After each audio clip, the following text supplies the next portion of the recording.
एक एग्जाम्पल हम इनका कर लेते हैं जो कि एग्जाम में पूछा जाता है 3 नंबर का। आपके पास कुल उत्पादन दिया गया होगा और आपसे पूछा जाएगा कि सीमांत उत्पादन और औसत उत्पादन ज्ञात करें। तो जैसे ये क्वेश्चन है कि निम्नलिखित आंकड़ों में से औसत उत्पादन और सीमांत उत्पादन ज्ञात करें। आपके पास श्रम की इकाइयां दे रखी हैं, units of labour, find average product and marginal product. तो आपके पास यूनिट्स ऑफ लेबर दे रखा है, उत्पादन की इकाइयां, तो यहाँ पे टोटल प्रोडक्ट दे रखा है। आपसे कहा गया है मार्जिनल प्रोडक्ट और एवरेज प्रोडक्ट ज्ञात करें। ये 3 नंबर का न्यूमेरिकल आता है एग्जाम में।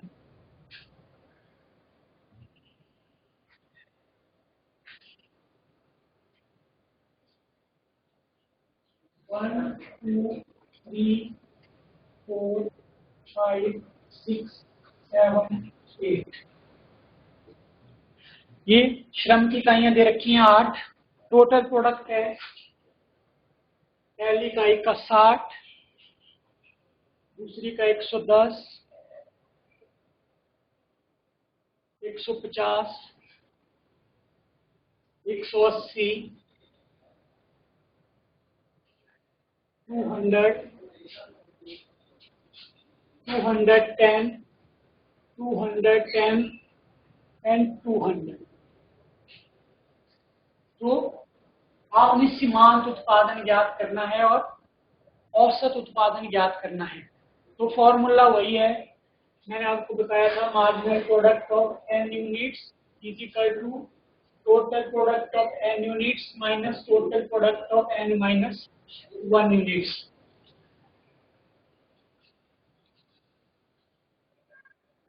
जैसे पहली इकाई का सीमांत उत्पादन है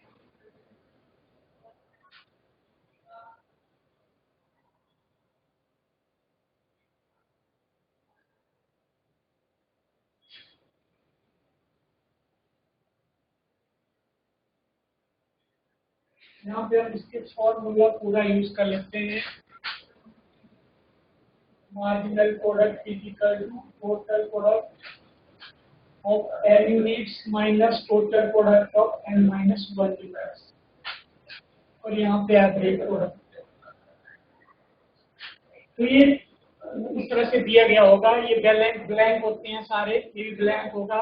आपसे आ जाएगा कंप्लीट द फॉलोइंग टेबल। इस तरह से क्वेश्चन पूछा जाता है, या फाइंड द एवरेज प्रोडक्ट और मार्जिनल प्रोडक्ट। तो पहली इकाई का सीमांत उत्पादन हमने ज्ञात करना है, marginal product of first units, तो total product of first units minus total product of 1 minus 1, 0। तो पहली इकाई का जो कुल उत्पादन है वो है 60, 0 का हमारे पास नहीं दिया गया है, तो पहली इकाई का सीमांत उत्पादन 60 रहेगा। दूसरी इकाई का हमने निकालना है marginal product of second units, total product of second units minus total product of 2 minus 1। तो सेकंड इकाई का टोटल प्रोडक्ट है 110 माइनस 2 माइनस 1, 1 का है 60, तो आपके पास आएगा 50। थर्ड का हमने निकालना है marginal product of third units, तो total product of third units minus total product of third minus 1 यानी कि 2। तीसरी इकाई का सीमांत उत्पादन है 150 और 3 माइनस 1, 2 का 110, तो आपके पास आ जाएगा 40। वैसे ही फोर्थ इकाई का marginal product of fourth units of the labour, total product of fourth units minus total product of 4 minus 1,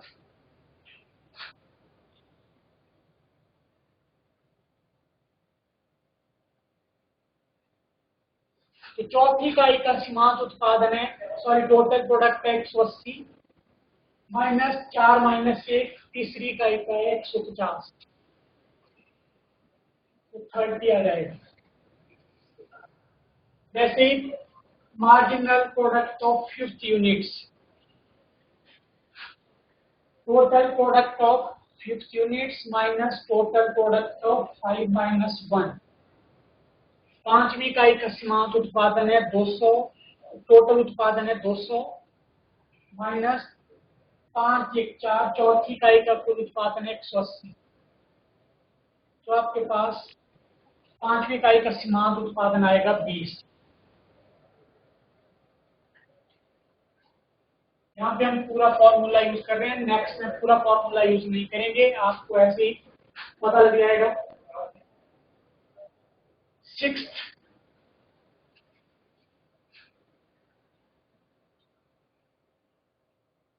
marginal product of 6 units of the labor, total product of 6 units minus total product of 6 minus 1, छठी इकाई का है 210 और पांचवी इकाई का कुल उत्पादन है 200, तो 210 आ गया। वैसे ही सातवीं इकाई का marginal product of 7 units, total product of 7 units minus total product of 7 minus 1, यानी कि 6 यूनिट्स।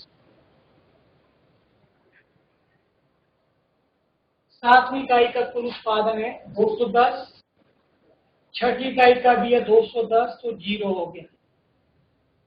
वैसे ही आठवीं इकाई का सीमांत उत्पादन, total product of the 8 units of the labour minus total product of the 8 minus 1, यानी कि 7 यूनिट्स ऑफ द लेबर। ये आ जाएगा आपका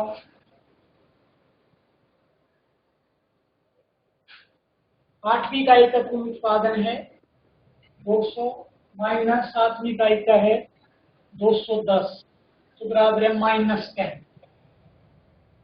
ये सेम फॉर्मूला जो है सभी में अप्लाई होगा। अब हमने एवरेज प्रोडक्ट निकालना है।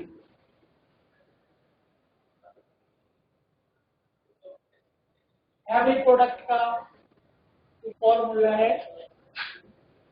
Total product divided by number of the units of the labour.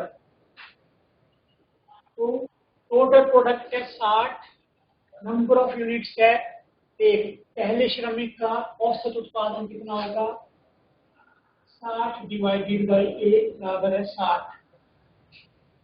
दूसरी का श्रमिक का सीमांत उत्पादन 110 बटा 2 55।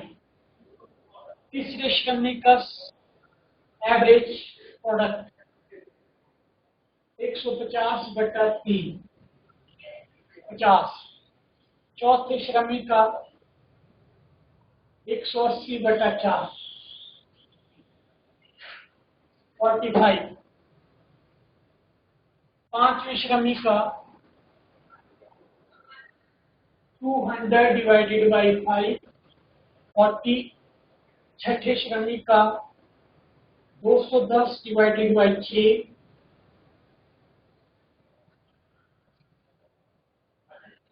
35।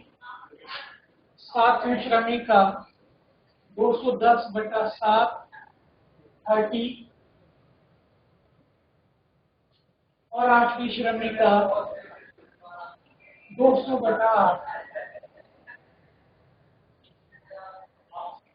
25। तो इस तरह से हम इन फॉर्मूलों का प्रयोग करके सीमांत उत्पादन और औसत उत्पादन की गणना कर सकते हैं।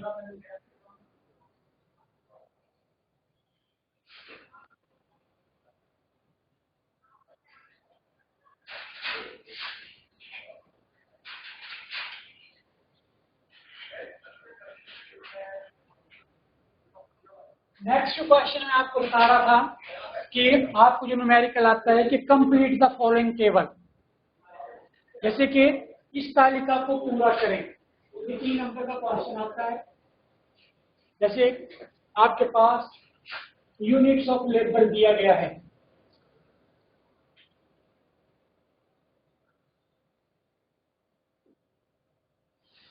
और सेकंड कॉलम में आपको टोटल प्रोडक्ट निकालना है,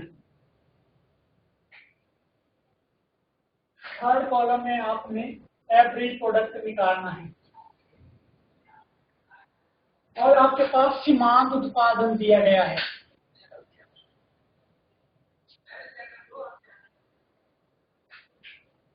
पहली इकाई का है, आपके पास 7 इकाइयां दी गई हैं श्रम की। पहली इकाई का जो मार्जिनल प्रोडक्ट है वो है 19, दूसरी इकाई का है 15, तीसरी इकाई का है 11, चौथी इकाई का 7, 3, 0 और -3। इस तरह का क्वेश्चन पूछा जाता है, ये खाली रहेगी।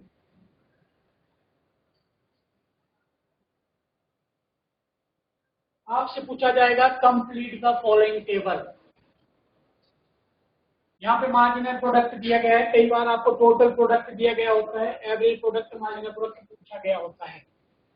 तो अगर सीमांत उत्पादन दिया गया है तो कुल उत्पादन ज्ञात करना है, तो उसका फॉर्मूला होता है आपके पास समेशन ऑफ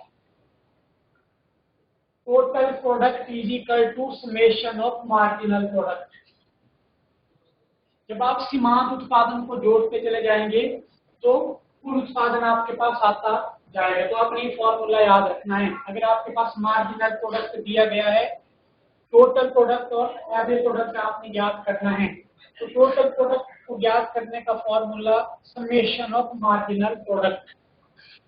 तो पहली इकाई का जो कुल उत्पादन है वो वही होगा जो उसका सीमांत उत्पादन है, 19।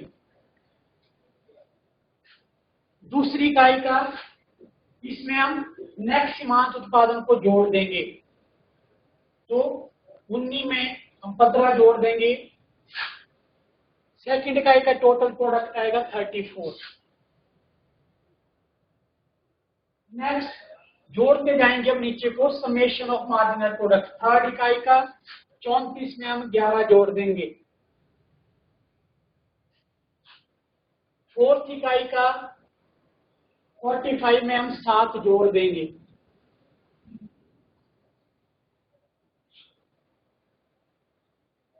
नेक्स्ट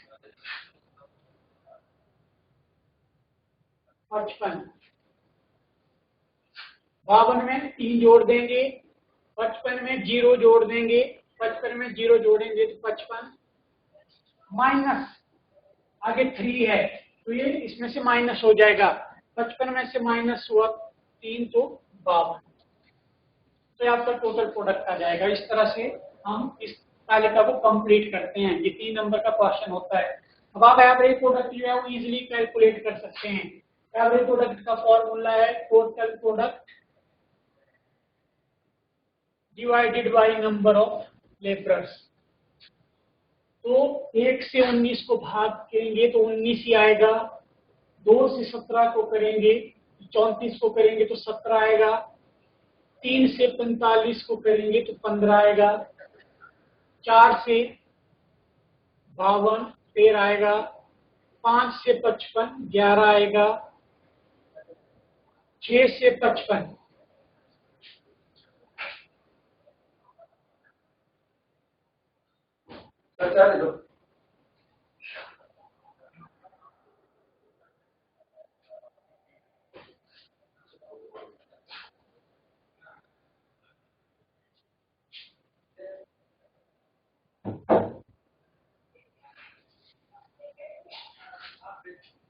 6 से 55 को हम डिवाइड करेंगे,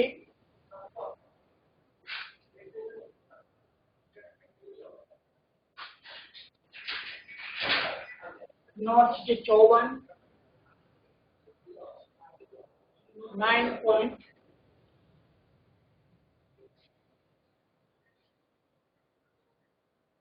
और 7 से 52 को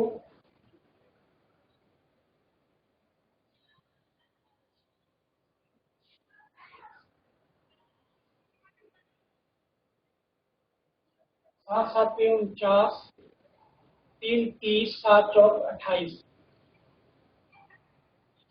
यानी कि आपने टोटल प्रोडक्ट को नंबर ऑफ लेबरर्स से भाग करना है, वो आपका यहाँ पे प्रोडक्ट आता जाएगा।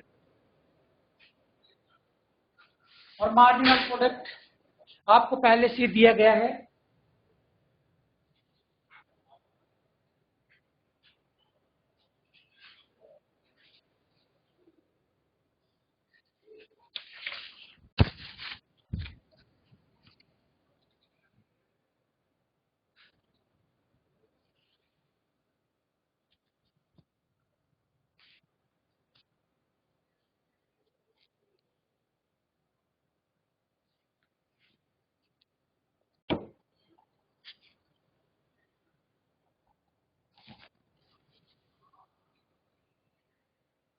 तो मार्जिनल प्रोडक्ट जैसे कि पहली इकाई का वही रहेगा, दूसरी इकाई का 34 minus 19, 45 minus 34, 52 minus 45, 55 minus 52, 55 minus 55।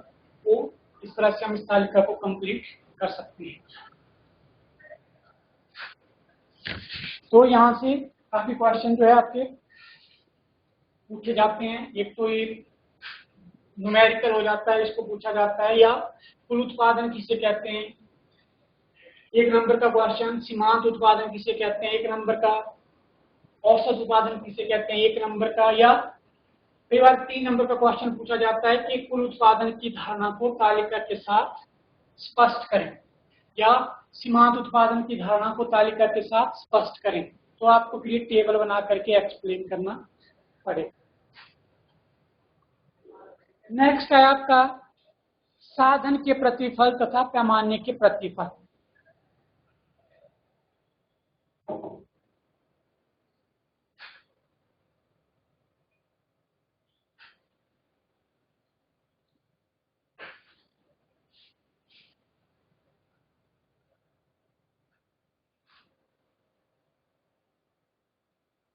साधन के प्रतिफल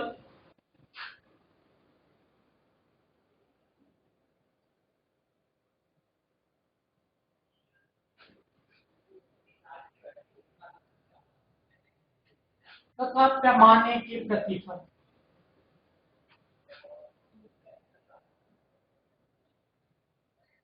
return to factor and return to scale.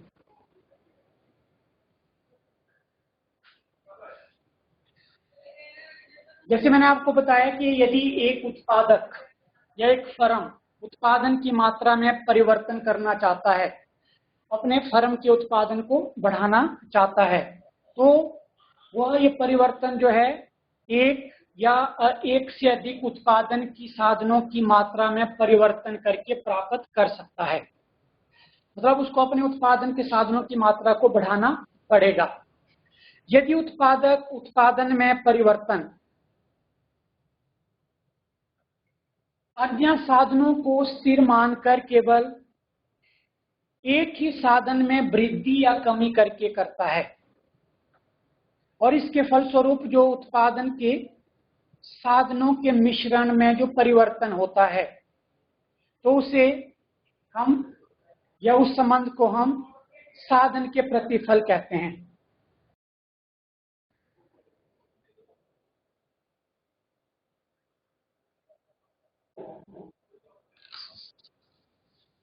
साधन के प्रतिफल और पैमाने के प्रतिफल में सबसे पहले हम साधन के प्रतिफल की बात कर रहा हूं कि यदि एक उत्पादक अपने उत्पादन की मात्रा में परिवर्तन करना चाहता है, मतलब अपने उत्पादन को बढ़ाना चाहता है, तो यह परिवर्तन जो है एक या एक से अधिक उत्पादन के साधनों में परिवर्तन करके प्राप्त कर सकता है।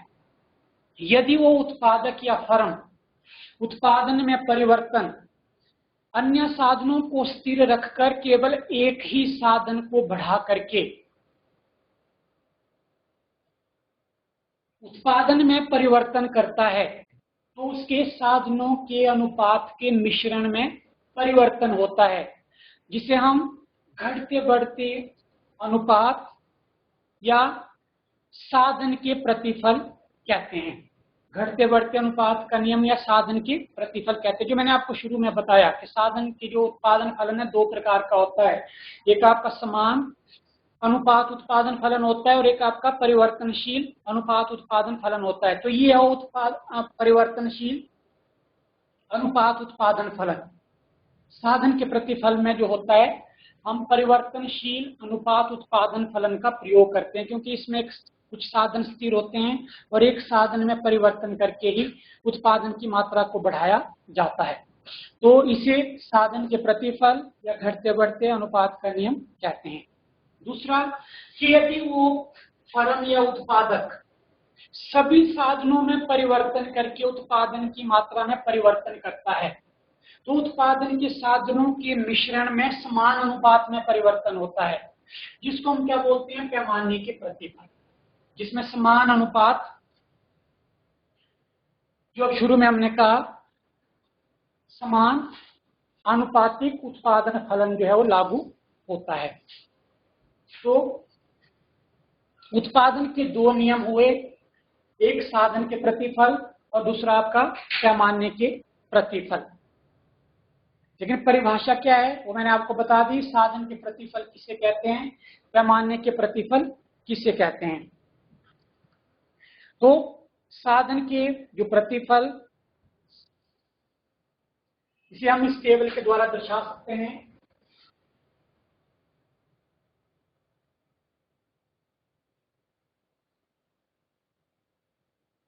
उत्पादन के दो नियम हुए,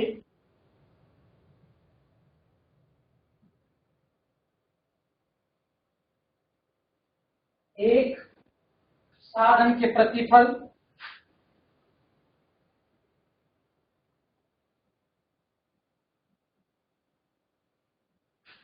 और दूसरा है आपका पैमाने के प्रतिफल।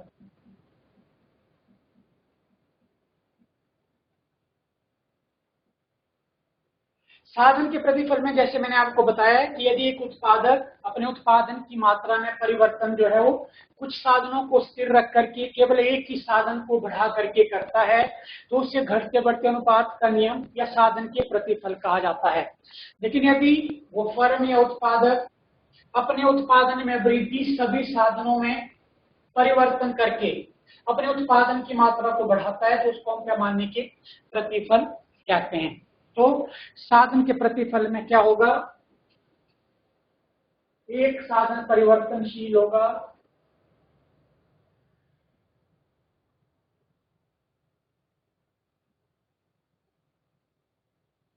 और बाकी साधन स्थिर रहेंगे।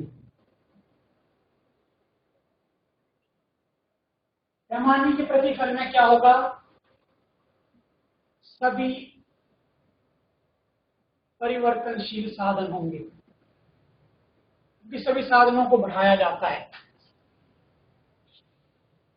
यहां पे जो साधनों का मिश्रण अनुपात होगा वो परिवर्तनशील होगा, परिवर्तनशील साधन अनुपात। और पैमाने के प्रतिफल में समान साधन अनुपात हो।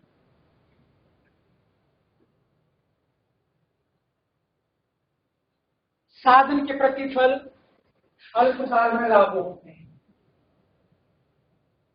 इन द शॉर्ट पीरियड, और पैमाने के प्रतिफल जो है वो दीर्घकाल में लागू होते हैं। तो ये दो उत्पादन के नियम हैं, एक साधन के प्रतिफल और एक पैमाने के प्रतिफल। साधन के प्रतिफल में एक फर्म या उत्पादक केवल एक साधन में परिवर्तन करके बाकी साधनों को स्थिर रख के अपने उत्पादन की मात्रा को बढ़ाता है, और पैमाने के प्रतिफल में जो फर्म या उत्पादक है सभी साधनों में परिवर्तन करके अपने उत्पादन की मात्रा को बढ़ाता है। साधन के प्रतिफल में जो साधन अनुपात होता है वो परिवर्तनशील साधन अनुपात होता है, वेरिएबल प्रपोर्शन। और जो पैमाने के प्रतिफल है उसमें जो साधन अनुपात होता है वो समान होता है, कांस्टेंट प्रोपोर्शन। और जो साधन के प्रतिफल हैं अल्पकाल में लागू होते हैं, शॉर्ट पीरियड में, और पैमाने के प्रतिफल जो है दीर्घकाल में लागू होते हैं।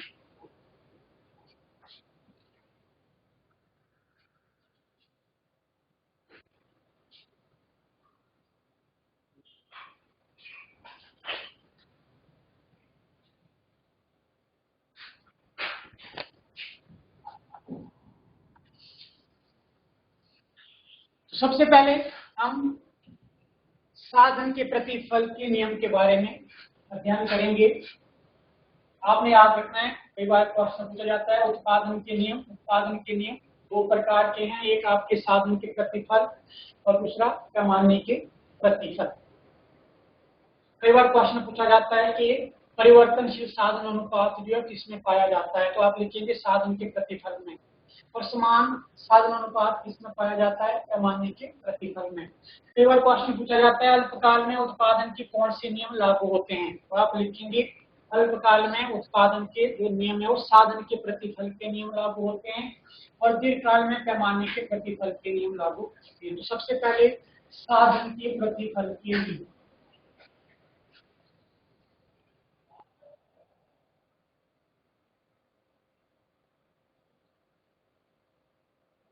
साधन के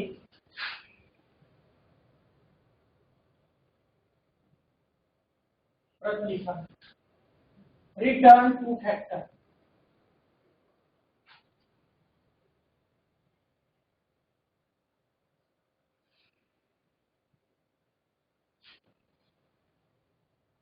तो इसकी परिभाषा है कि जब उत्पादन के एक साधन की मात्रा को बढ़ा दिया जाता है परंतु बाकी साधनों की मात्रा को स्थिर रखा जाता है, जब बाकी साधनों की मात्रा स्थिर रहती है तो साधनों के अनुपात में अंतर आ जाता है, जिसमें उत्पादन की मात्रा में पहले बढ़ते अनुपात में, उसके बाद समान अनुपात में और उसके बाद घटते अनुपात में परिवर्तन होता है। साधन के प्रतिफल का मतलब क्या हुआ? साधन के प्रतिफल का मतलब हुआ कि जब उत्पादन के एक साधन की मात्रा को बढ़ा दिया जाता है परंतु बाकी साधनों की मात्रा को स्थिर रखा जाता है, जब बाकी साधनों की मात्रा स्थिर रहती है तो साधनों के अनुपात में अंतर आ जाता है, जिससे उत्पादन की मात्रा में पहले बढ़ते हुए अनुपात में, उसके बाद समान अनुपात में और उसके बाद घटते अनुपात में परिवर्तन होता है। तो इसका मतलब हुआ कि साधन के प्रतिफल के तीन पहलू हुए। एक, साधन के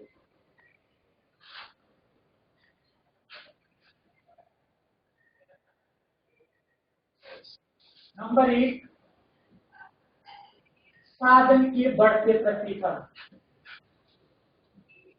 increasing return to the factor.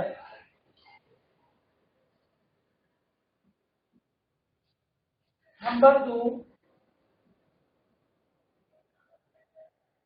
साधन के समान प्रतिफल,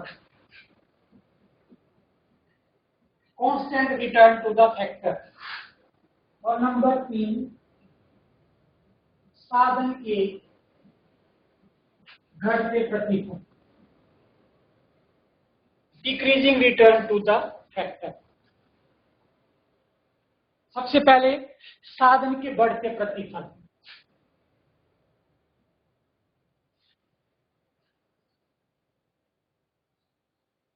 साधन के बढ़ते प्रतिफल किसे कहते हैं? Increasing return to the factor. साधन के बढ़ते प्रतिफल वह स्थिति है जिसमें कुल उत्पाद बढ़ती हुई दर पर बढ़ता है जब स्थिर साधनों की निश्चित इकाई के साथ परिवर्तनशील साधनों की अधिक मात्रा का प्रयोग किया जाता है। साधन के बढ़ते प्रतिफल वह स्थिति है जिसमें कुल उत्पाद बढ़ती हुई दर पर बढ़ता है जब स्थिर साधनों की निश्चित इकाई के साथ परिवर्तनशील साधनों की अधिक इकाइयों का प्रयोग किया जाता है, और इस स्थिति में परिवर्तनशील साधन का सीमांत उत्पाद भी बढ़ता जाता है। जब कुल उत्पाद जो है बढ़ती दर से बढ़ेगा तो सीमांत उत्पाद भी बढ़ेगा। तो इसकी व्याख्या हम नियमन तालिका और चित्र के द्वारा कर सकते हैं। साधन के बढ़ते प्रतिफल की व्याख्या नियमन तालिका और चित्र की सहायता से की जा सकती है।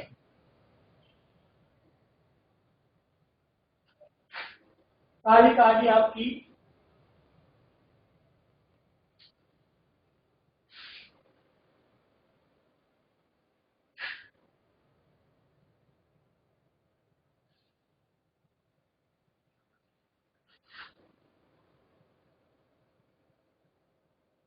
साधन के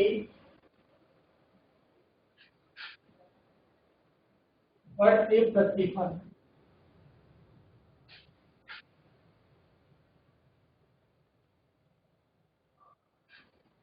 पहले कॉलम में श्रम की इकाई,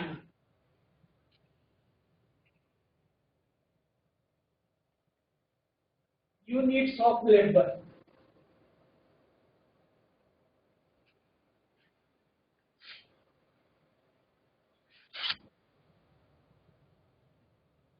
दूसरे कॉलम में यूनिट्स ऑफ लैंड, भूमि की इकाई। और तीसरे कॉलम में कुल उत्पाद। और चौथे कॉलम में सीमांत उत्पाद। अल्पकाल में जैसे मैंने आपको बताया परिभाषा है साधन के बढ़ते प्रतिफल की। साधन के बढ़ते प्रतिफल वह स्थिति है जिसमें जब स्थिर साधन के साथ परिवर्तनशील साधन की अतिरिक्त इकाइयों का प्रयोग किया जाता है तो कुल उत्पादन जो है वो बढ़ती दर से बढ़ता है और सीमांत उत्पादन भी बढ़ता है। तो जो स्थिर साधन है वो लैंड है जो फिक्स है 1 हेक्टेयर। इनके साथ हम परिवर्तनशील साधनों का प्रयोग करते हैं। जैसे पहला श्रमिक उस भूमि पे रखा तो कुल उत्पादन था 4 क्विंटल। दूसरा श्रमिक काम पर रखा तो कुल उत्पादन बढ़कर के हो गया 10 क्विंटल। तीसरा श्रमिक उस भूमि पे काम पे रखा तो कुल उत्पादन हो गया 18 क्विंटल। चौथा श्रमिक काम पर रखा तो कुल उत्पादन हो गया 28 क्विंटल। और पांचवा श्रमिक काम पर रखा तो कुल उत्पादन हो गया 40 क्विंटल। ये हम अल्पकाल की बात कर रहे हैं। In the short period, when the additional units of the variable factor are applied on the fixed factor, the total product increases at the increasing rate and marginal product of the labor also increases। तो यहाँ पे आप देखते हैं कि कुल उत्पादन जो बढ़ती दर से बढ़ रहा है, increasing rate। जैसे एक श्रमिक काम पर रखा तो 4 क्विंटल का, दूसरा रखा यानी कि जो सीमांत उत्पादन होगा वो आपको इंक्रीजिंग रेट को क्विंटल, दूसरी का 10 - 4 6, तीसरी का 18 - 10 8, चौथी का 28 - 18 10 और पांचवी का 40 - 28 12। तो आप देखते हैं कि कुल उत्पादन जो बढ़ती दर से बढ़ रहा है, ये इंक्रीजिंग रेट है। 4 से 10 6 बढ़ा, 10 से 18 8 बढ़ा, 18 से 28 10 बढ़ा, 28 से 40 12 बढ़ा। इसको हम इंक्रीजिंग रेट बोलते हैं। और सीमांत उत्पादन भी बढ़ता जाता है। तो आपने याद रखना है कि जब कुल उत्पादन बढ़ती दर से बढ़ता है तो सीमांत उत्पादन भी बढ़ता है। पहली इकाई का 4, दूसरी का 6, तीसरी का 8, चौथी का 10, पांचवी का 12। तो 1 नंबर का क्वेश्चन पूछा जाता है ये कई बार कि जब कुल उत्पादन बढ़ती दर से बढ़ता है तो सीमांत उत्पादन क्या होता है। तो आप लिखेंगे कि जब कुल उत्पादन बढ़ती दर से बढ़ता है तो सीमांत उत्पादन भी बढ़ता है, जैसा कि इस तालिका में स्पष्ट हो रहा है। अब इसी को हम डायग्राम के द्वारा भी दर्शा सकते हैं। जब आप इन आंकड़ों को ग्राफ के ऊपर अंकित करेंगे तो आप कुल उत्पाद का कर्व और सीमांत कर्व जो है प्राप्त कर सकते हैं। तो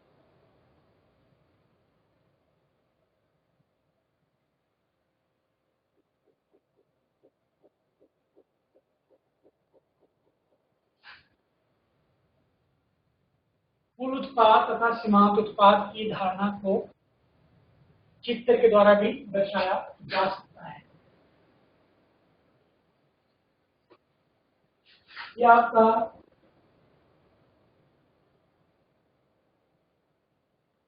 OX OY, यहाँ पे आप टोटल प्रोडक्ट लेंगे, यहाँ पे यूनिट्स ऑफ लेबर श्रम की इकाई,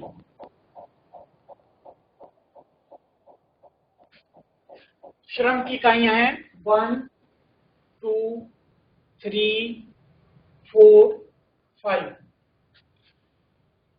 टोटल प्रोडक्ट है आपका 10 20 30 और 40। जब एक श्रमिक को भूमि में के साथ उसका प्रयोग किया जाता है, स्थिर साधन के साथ परिवर्तनशील साधन का प्रयोग किया जाता है, तो टोटल प्रोडक्ट है आपका 4। तो ये सपोज करो 10 है, 5 के साथ 4 आएगा,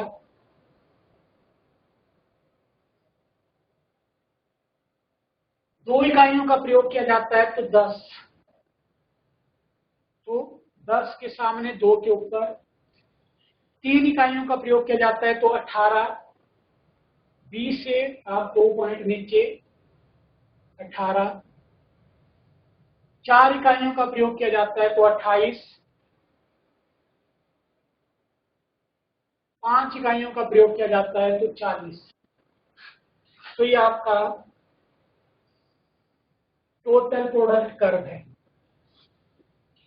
increases at the increasing rate. वैसे ही आप मार्जिनल प्रोडक्ट भी OX OY, यहाँ पे हम मार्जिनल प्रोडक्ट लेते हैं और यहाँ पे यूनिट्स ऑफ लेबर लेते हैं 1 2 3 4 5 और ये ले लिया हमने 4 8 और ये 12। पहली इकाई का सीमांत उत्पादन 4, दूसरी इकाई का 6, तीसरी इकाई का 8, चौथी इकाई का 10, पांचवी इकाई का 12। तो ये आपका मार्जिनल प्रोडक्ट।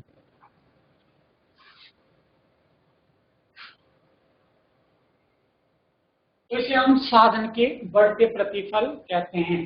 साधन के बढ़ते प्रतिफल वह स्थिति है, मैंने आपको पहले ही बता दिया डेफिनेशन इसकी, कि साधन के बढ़ते प्रतिफल वह स्थिति है जिसमें जब हम स्थिर साधन के साथ परिवर्तनशील साधन के अतिरिक्त इकाइयों का प्रयोग करते हैं तो कुल उत्पादन जो है वो बढ़ती दर से बढ़ता है और सीमांत उत्पादन भी बढ़ता है। नेक्स्ट है आपका साधन के बढ़ते प्रतिफल के कारण क्या हैं। ऐसा क्यों होता है कि जब हम स्थिर साधन के साथ परिवर्तनशील साधन की इकाइयों का प्रयोग करते जाते हैं तो कुल उत्पादन बढ़ती दर से क्यों बढ़ता है। तो ये भी इंपॉर्टेंट क्वेश्चन है जो 3 नंबर का पूछा जाता है कि साधन के बढ़ते प्रतिफल के मुख्य कारण क्या हैं। तो पहला कारण है स्थिर साधन का पूर्ण उपयोग। उत्पादन की प्रारंभिक अवस्था में उत्पादन के स्थिर साधन का अल्प प्रयोग होता है। जैसे कि एक खेत है, एक खेत मान लो 1 हेक्टेयर है, 1 हेक्टेयर खेत में जब हम एक श्रमिक काम पर रखेंगे तो इस खेत का पूर्ण उपयोग नहीं होगा, अर्थात जितना ये उत्पादन कर सकता है वो उतना उत्पादन नहीं कर पाएगा क्योंकि खेत बहुत बड़ा है और एक श्रमिक जो है उसकी अच्छी तरह से देखभाल नहीं कर पाता। लेकिन जैसे जैसे हम श्रमिकों की संख्या उस 1 हेक्टेयर जमीन पर बढ़ाते जाएंगे तो इस खेत का पूर्ण उपयोग होने लगेगा और कुल उत्पादन जो है बढ़ता जाएगा।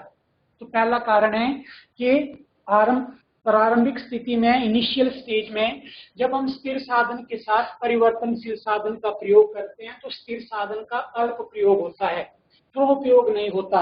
लेकिन जैसे जैसे हम उसके साथ परिवर्तनशील साधनों का प्रयोग करते जाएंगे तो उस स्थिर साधन का पूर्ण उपयोग होने लगेगा और कुल उत्पादन जो बढ़ती दर से बढ़ेगा।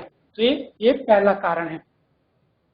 सेकंड कारण है परिवर्तनशील साधन की कुशलता में वृद्धि होती है। परिवर्तनशील साधन जो है वो श्रम में लेबर को वेरिएबल फैक्टर मानते हैं और जो श्रम विभाजन है वो 2 प्रकार का होता है।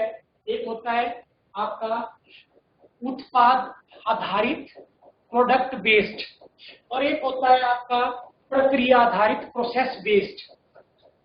एक प्रोडक्ट बेस्ड होता है और एक प्रोसेस बेस्ड होता है, उत्पाद आधारित और प्रक्रिया आधारित। इसमें फर्क क्या है, आपने इतना याद रखना है कि जो प्रोडक्ट बेस्ड होता है उसमें एक वस्तु की सारी क्रियाओं का एक ही व्यक्ति के द्वारा की जाती हैं। जैसे कि सपोज करो एक हौजरी की, जो जहां पे आपकी कपड़ा बनता है, वूलन कपड़े बनते हैं, उसका हम उदाहरण लेते हैं कि जैसे कि एक हौजरी है, वहां पे क्या होता है, एक आदमी है वो पहले कपास से धागा निकालता है, फिर वही आदमी उस धागे को रंगाई करता है, फिर वही आदमी उस रंगाई से धागे की बुनाई करता है, फिर वही आदमी जो है उसकी स्टिचिंग करता है, वही पैकिंग करता है। तो उसको बोलेंगे क्या, प्रोडक्ट बेस्ड लेबर डिवीजन, अर्थात एक ही व्यक्ति के द्वारा उस वस्तु की सारी क्रियाओं को पूरा किया जाता है। जो प्रक्रिया बेस्ड होता है उसमें क्या होता है, उसमें लेबर डिवीजन पाया जाता है, अर्थात जैसे कि कपास से जो धागा बनाएगा वो ये व्यक्ति बनाएगा, इस व्यक्ति का काम होगा धागे को रंगाई करना, इस व्यक्ति का काम होगा बुनाई करना, इस व्यक्ति का काम होगा स्टिचिंग करना, इस व्यक्ति का काम होगा पैकिंग करना, अर्थात अलग अलग प्रक्रियाओं को अलग अलग श्रमिकों के द्वारा पूरा किया जाता है। उसको बोलते हैं हम प्रोसेस बेस्ड लेबर डिवीजन। तो इसमें क्या होता है, इसमें एफिशिएंसी बढ़ती है। अगर एक ही आदमी सारे काम करेगा तो किसी भी काम में परफेक्ट नहीं हो पाएगा, लेकिन जब एक आदमी एक ही काम को करता है, इसका सारा दिन काम है कपास से धागा बनाना, तो पूरा दिन इसमें कपास से धागा बनाना है, तो अपने काम में एफिशिएंट हो जाता है, इसकी प्रोडक्शन जो बढ़ जाती है। दूसरे आदमी का काम है रंगाई करना, वो रंगाई करना में इतना एक्सपर्ट हो जाता है कि उसका उत्पादन जो है बढ़ता जाता है। तो उसको बोलते हैं हम परिवर्तनशील साधन की कुशलता में वृद्धि होती है। एफिशिएंसी आपकी तभी बढ़ती है जब आप एक काम जो है बार बार करते जाते हैं, बार बार करते जाते हैं, तो आप उसमें परफेक्ट होते चले जाते हैं और वहां पे जो है वो उत्पादन बढ़ता है। तो जब ज्यादा से ज्यादा श्रमिकों का प्रयोग किया जाता है तो क्या होता है, प्रक्रिया बेस्ड श्रम विभाजन लागू होता है, अर्थात अलग अलग काम को अलग अलग लोग करते हैं और उत्पादन में जो है वो बढ़ती दर से वृद्धि होती है। तो दूसरा कारण है परिवर्तनशील साधन की कुशलता में वृद्धि। और तीसरा है साधनों में उचित समन्वयता, better coordination between the factor, मतलब जब स्थिर साधनों और परिवर्तनशील साधनों का एक आदर्श अनुपात जो है स्थापित हो जाता है तो कुल उत्पादन जो है बढ़ती दर से बढ़ता है। रेशियो का मतलब होता है, जैसे आपने उदाहरण के तौर पर समझने के लिए मैं आपको बताता हूँ कि जैसे आपने मैसनर देखा होगा जो मकान बनाने का काम करता है, तो क्या करता है, रेत और सीमेंट की एक प्रॉपर रेशियो मिलाता है, क्योंकि ऐसा भी नहीं है कि बहुत सारा रेत डाल देगा या ऐसा भी नहीं है बहुत सारा सीमेंट निकालेगा, मतलब उसकी एक रेशियो बनती है, जिस रेशियो से जो है वो उसका जो वर्किंग काम होगा मैसनर को पक्का रहेगा। तो उनमें कोऑर्डिनेशन समन्वय होता है रेत और सीमेंट की रेशियो में। सेम यहाँ पे भी जब स्थिर साधनों और परिवर्तनशील साधनों में आपस में कोऑर्डिनेशन होगा, प्रॉपर समन्वय होगा, तो कुल उत्पादन जो बढ़ती दर से बढ़ेगा। तो ये तीन कारण हैं कि कुल उत्पादन जो बढ़ती दर से क्यों बढ़ता है। आरंभ में जब हम स्थिर साधन के साथ परिवर्तनशील साधन की अधिक इकाइयों का प्रयोग करते हैं तो कुल उत्पादन बढ़ती दर से क्यों बढ़ता है। तो तीन कारण हैं, क्वेश्चन भी 3 नंबर का पूछा जाता है। स्थिर साधन का पूर्व उपयोग होने लगता है, परिवर्तनशील साधनों की कुशलता में वृद्धि होने लगती है और साधनों में एक उचित समन्वय स्थापित होता है, better coordination between the factor of the production. तो इन तीन कारणों से साधन के जो बढ़ते प्रतिफल जो है हमें प्राप्त होते हैं। ये बड़ा क्वेश्चन भी पूछा जाता है और जो तीन चीजें होंगी वो अवश्य पूछी जाएंगी। जैसे इसमें आपके तीन प्रतिफल के आपके तीन पहलू हैं, एक साधन के बढ़ते प्रतिफल, दूसरा साधन के समान प्रतिफल, तीसरा साधन के घटते प्रतिफल। तो तीनों सीरीज में एक एक चीज पूछी जाएगी। जो तीन चीजें एक जैसी होंगी वो जरूर क्वेश्चन आपके एग्जाम में पूछी जाती हैं। तो ये अपने ढंग से तैयार करने हैं, साधन के बढ़ते प्रतिफल और इनके लागू होने के क्या कारण है। और बड़ा क्वेश्चन पूछा जाता है कि साधन के बढ़ते प्रतिफल को तालिका तथा चित्र के द्वारा स्पष्ट करें। तो आपको ये टेबल भी बनाना पड़ेगा और ये डायग्राम भी बनानी पड़ेगी। नंबर 2 है आपका साधन के समान प्रतिफल। ओके टाइम सर जी। साधन के समान प्रतिफल, तो साधन के समान प्रतिफल ये सेकंड दूसरा पहलू जो मैंने आपको बताया। नंबर 2, साधन के समान प्रतिफल, कांस्टेंट रिटर्न टू फैक्टर। साधन के समान प्रतिफल वह स्थिति है जिसमें जब स्थिर साधन के साथ परिवर्तनशील साधनों की अधिक इकाइयों का प्रयोग किया जाता है तो कुल उत्पादन में समान दर से वृद्धि होती है तथा सीमांत उत्पादन जो है वो स्थिर रहता है। इसकी डेफिनेशन है। अगर आपको पूछा जाता है कि साधन के समान प्रतिफल से आपका क्या अभिप्राय है, तो इसका उत्तर होगा साधन के समान प्रतिफल वह स्थिति है जब स्थिर साधन के साथ परिवर्तनशील साधन की अधिक इकाइयों का प्रयोग किया जाता है तो कुल उत्पाद जो है वो समान दर से बढ़ता है तथा सीमांत उत्पादन भी स्थिर रहता है। इसे हम निम्न तालिका तथा चित्र की सहायता से स्पष्ट कर सकते हैं।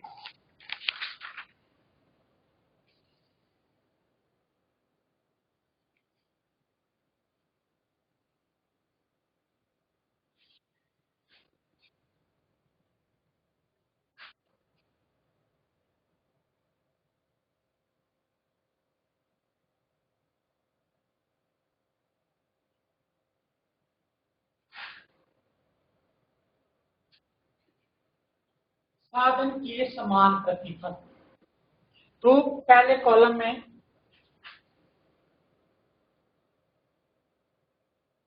Units of labour,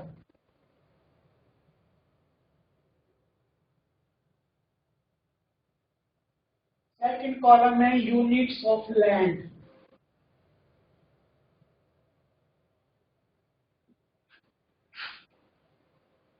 third column में टोटल प्रोडक्ट कुल उत्पादन और फोर्थ कॉलम में सीमांत उत्पादन। यूनिट्स ऑफ लैंड जो है आपकी कांस्टेंट रहती हैं, अल्पकाल में स्थिर रहते हैं क्योंकि फिक्स फैक्टर है। परिवर्तनशील साधनों की इकाइयों में हम वृद्धि करते हैं। तो यूनिट्स ऑफ लैंड सपोज करो 1 हेक्टेयर है जो कांस्टेंट है, इसमें हम परिवर्तनशील लेबर को बढ़ाते जाते हैं काम करने उत्पादन बढ़ाने के लिए लेबर की संख्या में वृद्धि करते चले जाते हैं। तो सपोज करो जब एक श्रमिक 1 हेक्टेयर लैंड पे काम करता है तो टोटल प्रोडक्शन होती है 5 क्विंटल। 2 करता श्रमिक काम पर लगाए जाते हैं तो 10 क्विंटल, 3 काम पर लगाए जाते हैं तो 15, 4 20, 5 25। इसको बोलते हैं हम constant return to the factor. कुल उत्पादन में समान दर से वृद्धि हो रही है। जैसे एक श्रमिक का उत्पादन 5 है, दूसरा काम पर रखते हैं तो 5 की वृद्धि होती है, तीसरा काम पर रखते हैं तो 5 की, चौथा काम पर 5 की, तो इसको कांस्टेंट कहा जाता है, constant return to the factor. एक समान दर से कुल उत्पादन में समान दर से वृद्धि होती है। तो मार्जिनल प्रोडक्ट निकाल देंगे आप। मार्जिनल प्रोडक्ट कैसे निकालेंगे, उससे फॉर्मूला वही रहेगा, total product of n units minus total product of n-1। पहली इकाई का 5, दूसरी का 10-5, तीसरी का 15-10, फोर्थ का 20-15 और फिफ्थ का 5। तो ये सीमांत उत्पादन जो आपका स्थिर रहता है। जो मैंने आपको परिभाषा में बताया था कि साधन के समान प्रतिफल वह स्थिति है जब स्थिर साधन के साथ परिवर्तनशील साधन की अतिरिक्त इकाइयों का प्रयोग किया जाता है तो कुल उत्पादन जो है समान दर से बढ़ता है और सीमांत उत्पादन भी कांस्टेंट रहता है। तो तालिका में आप देख रहे हैं कुल उत्पादन समान दर से बढ़ रहा है और सीमांत उत्पादन आपका कांस्टेंट है। तो इसी को हम डायग्राम के द्वारा भी, इन्हीं आंकड़ों को जब आप ग्राफ पेपर पर अंकित करेंगे तो आप उसको डायग्राम के द्वारा भी एक्सप्लेन कर सकते हैं। कुल उत्पाद की धारणा को और सीमांत उत्पाद की धारणा को।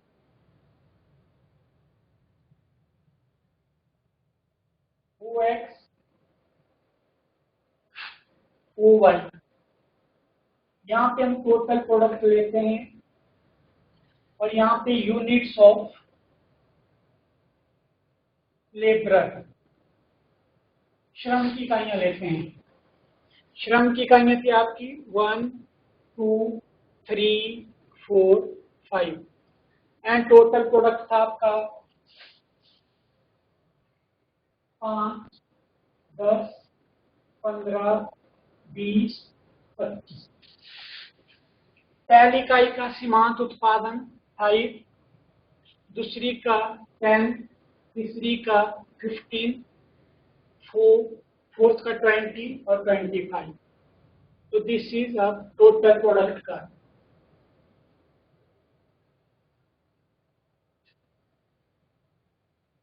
और मार्जिनल प्रोडक्ट कर्व किस तरह का होगा? OX OY, यहाँ पे मार्जिनल प्रोडक्ट लिया जाता है।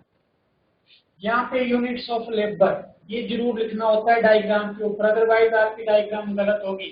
क्योंकि कभी जो पेपर चेक करने वाला होगा उसको तभी पता चलेगा कि यहाँ पे आपने क्या दर्शा रखा है, यहाँ पे आपने क्या लिख रखा है। अगर यहाँ पे कुछ नहीं लिखा होगा, यहाँ पे कुछ नहीं लिखा होगा, तो आपके नंबर जो है काट सकते हैं। तो इसलिए जरूरी होता है कि आप कौन सी एक्सिस के ऊपर क्या दर्शा रहे हैं।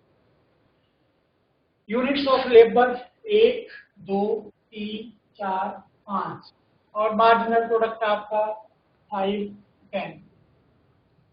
जो पहली इकाई है तो सीमांत उत्पादन कांस्टेंट है 5 5 5 5। पहली इकाई का भी 5, दूसरी का भी 5, तीसरी का भी 5 और चौथी का भी 5।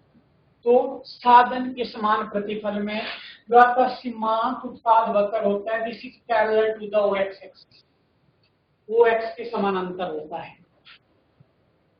तो इसके आप एक्सप्लेन कैसे करते हैं, इनकी व्याख्या कैसे करते हैं वो मैं आपको थोड़ा सा बता देता हूं। अगर आपने इनकी व्याख्या करनी है चित्र की, तो आप लिखेंगे कि उपरोक्त चित्र में, जैसे चित्र, इसको आप डायग्राम 1 दे देते हैं, या चित्र A और चित्र B।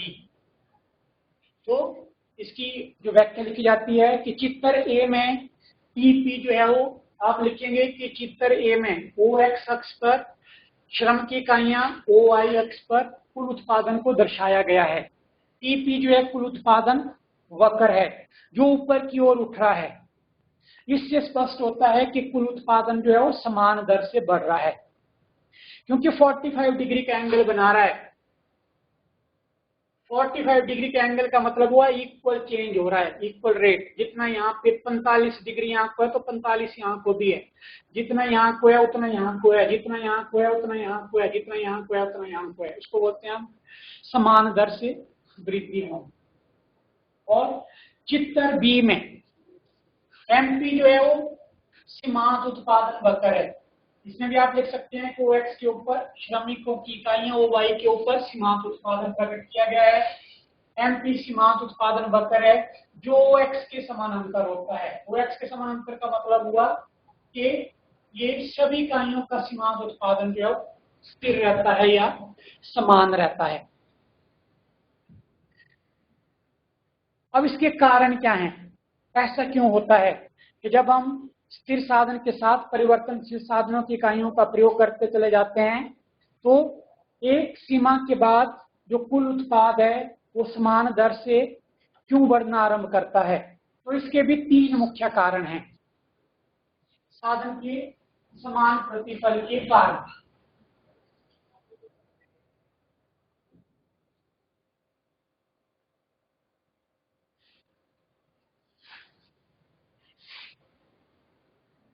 साधन के समान प्रतिफल की क्या कारण है?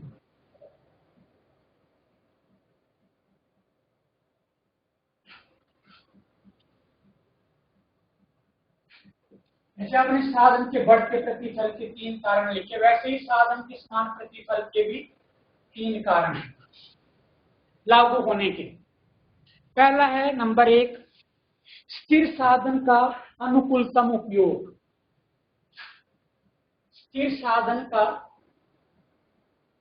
Optimum use of the fixed factor, स्थिर साधन का अनुकूलतम प्रयोग। जैसे 1 हेक्टेयर खेत है तो 1 हेक्टेयर खेत की भी एक अपनी लिमिट है उत्पादन करने की। ऐसा नहीं है कि आप अगर उसमें श्रमिकों की संख्या को बढ़ाते जाएंगे तो कुल उत्पादन बढ़ता जाएगा।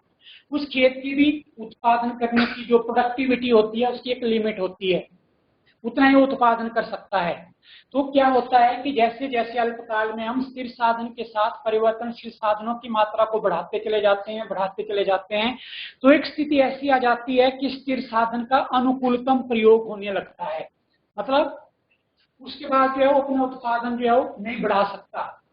तो उसके कारण क्या होता है कि कुल उत्पादन जो है समान दर से बढ़ता है और सीमांत उत्पादन जो है वो स्थिर रहता है। तो पहला कारण है स्थिर साधन का अनुकूलतम प्रयोग। दूसरा कारण है आपका आदर्श साधन अनुपात। जब उत्पादन प्रक्रिया में स्थिर साधनों और परिवर्तनशील साधनों में एक आइडल रेशियो स्थापित हो जाती है तो उसमें जो है कुल उत्पादन समान दर से बढ़ता है। उसके बाद जो है हम उसको इंक्रीजिंग रेट से नहीं बढ़ा सकते। तीसरा है परिवर्तनशील साधनों का कुशलतम प्रयोग। और जब स्थिर साधन के साथ परिवर्तनशील साधनों का कुशलतम प्रयोग होने लगता है, ऑप्टिमम यूज होने लगता है, तो कुल उत्पाद जो समान दर से बढ़ता है। ये 3 मुख्य कारण हैं साधन के समान प्रतिफल के लागू होने के।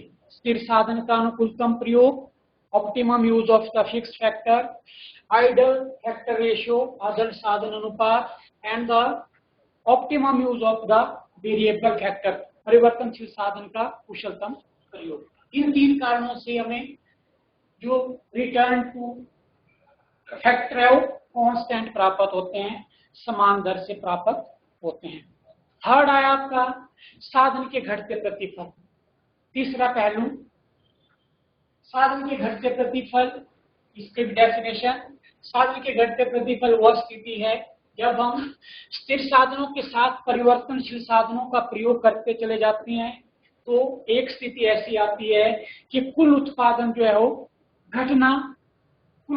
घटती दर से बढ़ता है और जो सीमांत उत्पादन है वो भी घटना आरंभ हो जाता है।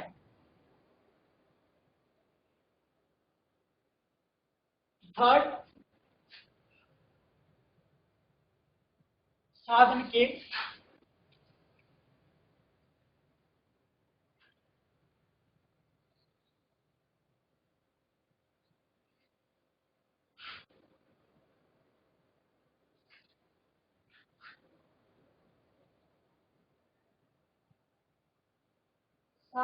घटते प्रतिफल।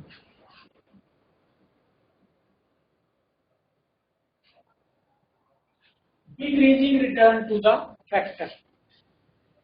साधन के घटते प्रतिफल डेफिनेशन, अगर इससे परिभाषा पूछी जाती है तो इसकी परिभाषा है कि साधन के घटते प्रतिफल वह स्थिति है जिसमें जब स्थिर साधन के साथ परिवर्तनशील साधनों की अतिरिक्त इकाइयों का प्रयोग किया जाता है तो कुल उत्पादन जो है वो घटती दर पर बढ़ता है और इस स्थिति में सीमांत उत्पादन जो है कम होता जाता है। तो इसकी व्याख्या भी हम तालिका और चित्र की सहायता से कर सकते हैं।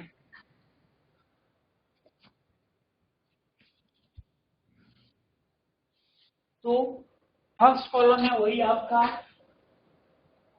Units of labour,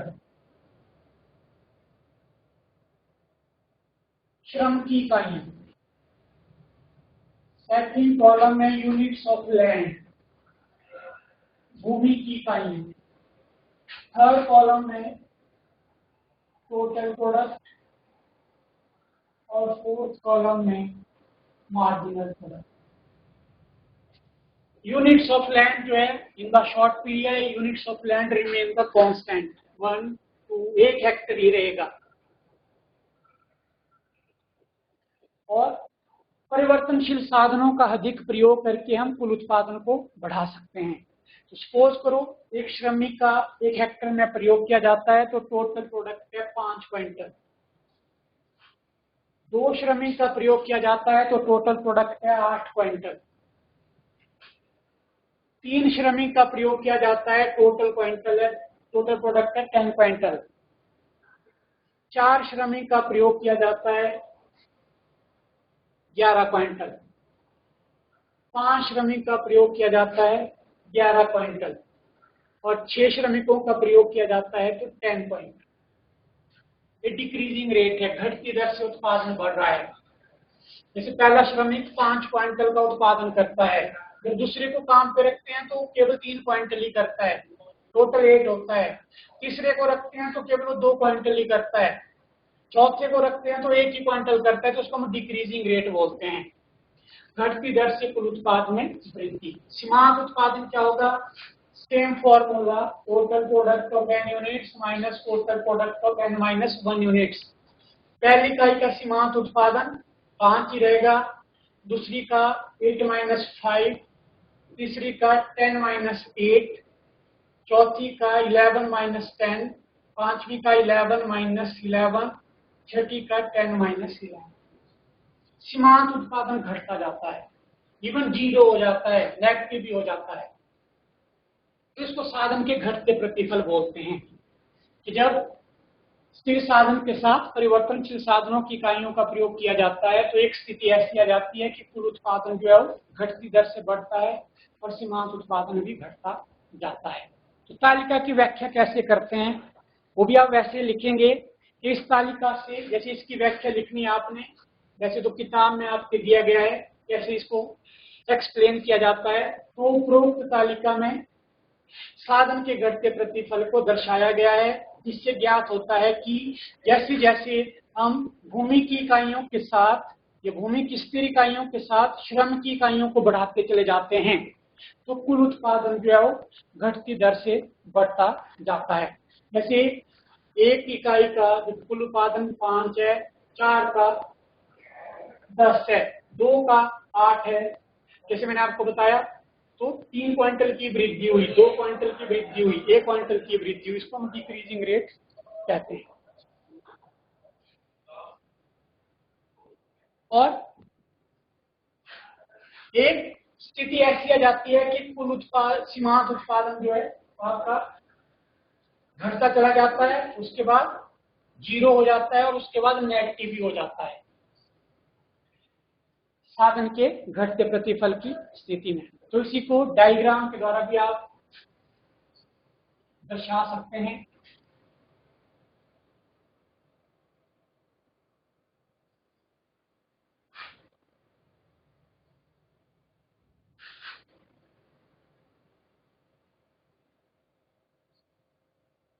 OX, OY, यहाँ पे टोटल प्रोडक्ट और यहाँ पे यूनिट्स ऑफ लेबर, श्रम की इकाइयां 1, 2, 3, 4, 5 और यहाँ पे आपका ये 5 है, ये 10 है, ये 15 है। पहली इकाई का कुल उत्पादन 5, दूसरी इकाई का 8, तीसरी इकाई का 10, चौथी इकाई का 11, पांचवी इकाई का 11, छठी इकाई का 10। तो आपका जो टोटल प्रोडक्ट कर्व बनेगा वो इस तरह का बनेगा, ये डिक्रीजिंग रेट से है। और मार्जिनल प्रोडक्ट OX, OY, यहाँ पे यूनिट्स ऑफ लेबर 1, 2, 3, 4, 5 और यहाँ पे 1, 2, 3, 4, 5 नेगेटिव है तो नीचे को भी आप लेंगे -1, -2। पहली इकाई का सीमांत उत्पादन है 5, दूसरी इकाई का सीमांत उत्पादन है 3, तीसरी इकाई का है 2, चौथी इकाई का है 1, पांचवी इकाई का है 0, छठी इकाई का है -1 तो ये आपका मार्जिनल प्रोडक्ट इस तरह का बनेगा। यहां तक तो ये पॉजिटिव है, लेकिन डिक्रीजिंग रेट से घटता जा रहा है। यहाँ पर मार्जिनल प्रोडक्ट जो है वो 0 हो गया है इस बिंदु के ऊपर, और यहाँ पे मार्जिनल प्रोडक्ट जो है वो नेगेटिव हो गया है। तो साधन के घटते प्रतिफल में सीमांत उत्पादन जो घटता चला जाता है, शून्य हो जाता है और नेगेटिव भी हो जाता है। तो इसके कारण है, इसके लागू होने के भी 3 मुख्य कारण हैं। ये क्यों लागू होता है? पहला है उत्पादन के स्थिर साधन। उत्पादन के स्थिर साधन का मतलब होता है कि जब भी हम किसी वस्तु का उत्पादन करते हैं तो वहां पे कोई ना कोई साधन स्थिर साधन होता है, और जब स्थिर साधनों के साथ, जैसे कि यहाँ पे हम भूमि लेते हैं, फिक्स्ड फैक्टर है, अब इसके साथ हम लेबर को बढ़ाते चले जाते हैं। जैसे मैंने आपको शुरू में कहा कि लेबर मतलब इसकी भी एक रेशियो है, वहीं पे वो उत्पादन कर सकता है। ऐसा नहीं है कि 1 हेक्टेयर के ऊपर आप जितने चाहे लेबर लगा दो, 6, 20, 40 और उत्पादन बढ़ता जाएगा, ऐसा नहीं होता। तो एक स्थिति ऐसी आती है कि जब इस भूमि का पूर्ण उपयोग हो जाता है, जितना ये उत्पादन कर सकती जो उतना उत्पादन कर रही है, उसके बाद जब आप और श्रमिकों को काम पर लगाते जाएंगे तो कुल उत्पादन की दर जो घटती जाएगी। पहला कारण तो ये है, क्योंकि स्थिर साधन जो है उसका पूर्ण उपयोग हो चुका है, अब उसके स्थान पर हम दूसरे साधन का प्रयोग नहीं कर सकते। तो पहला कारण है इस नियम के लागू होने का, कि उत्पादन का कोई ना कोई साधन स्थिर होता है। जब स्थिर साधन परिवर्तनशील साधनों में प्रयोग किया जाता है तो परिवर्तनशील साधनों की तुलना में उसका अनुपात कम हो जाता है, यानी कि ये बढ़ जाते हैं और ये कम हो जाता है, इसलिए कुल उत्पादन जो है घटती दर से बढ़ता है। दूसरा कारण है पूर्ण साधन स्थानापन्नता, इम्परफेक्ट फैक्टर सब्स्टिट्यूटेबिलिटी, अर्थात हम एक साधन के स्थान पर दूसरे साधन का प्रयोग नहीं कर सकते। वस्तुओं में तो पाई जाती है, सब्स्टिट्यूटेबिलिटी पाई जाती है। जैसे कि आप क्या होता है, अगर आप बाजार में जाते हैं, आपको लक्स साबुन नहीं मिलता तो आप क्या करते हैं, हमाम साबुन ले लेते हैं इसकी जगह, उसको हम स्थानापन्न बोलते हैं, अर्थात एक स्थान वस्तु के स्थान पर दूसरी वस्तु का प्रयोग कर लेते हैं। लेकिन साधनों में ऐसा नहीं पाया जाता। Perfect substitutability of the in factor of output जो है वो नहीं होती। साधनों में अपूर्ण स्थानापन्नता पाई जाती है। जब एक साधन का पूर्ण उपयोग हो जाता है तो उसके स्थान पर हम दूसरे साधन का प्रयोग नहीं कर सकते, जिसके कारण क्या होता है कि कुल उत्पादन जो है वो घटती दर से बढ़ता है और सीमांत उत्पादन कम होने लगता है। और जो तीसरा कारण है वो है साधनों में कम समन्वयता, यानी कि जो कोऑर्डिनेशन है वो खत्म हो जाता है। जब एक खेत के ऊपर आप बहुत सारी भीड़ इकट्ठी कर देंगे श्रमिकों की, तो कई बार वो आपस में लड़ना शुरू कर देते हैं। ये कहता है कि तूने ज्यादा काम नहीं किया, दूसरा कहता है तूने कम किया, मतलब उनमें कोऑर्डिनेशन नहीं रहता और उत्पादन बढ़ने की बजाय क्या हो जाता है, कम। तो ये 3 कारण हैं, जिन 3 कारणों से साधन के घटते प्रतिफल लागू होते हैं। एक उत्पादन का स्थिर साधन, दूसरा अपूर्ण साधन स्थानापन्नता, और तीसरा साधनों की कम समन्वयता। तो ये आपका साधन के प्रतिफल का जो था नियम, ये हमने कर लिया। इसके तीनों पहलू, increasing return to the factor, constant return to the factor, and decreasing return to the factor, and what are the causes of the implementation of these factors. Thank you.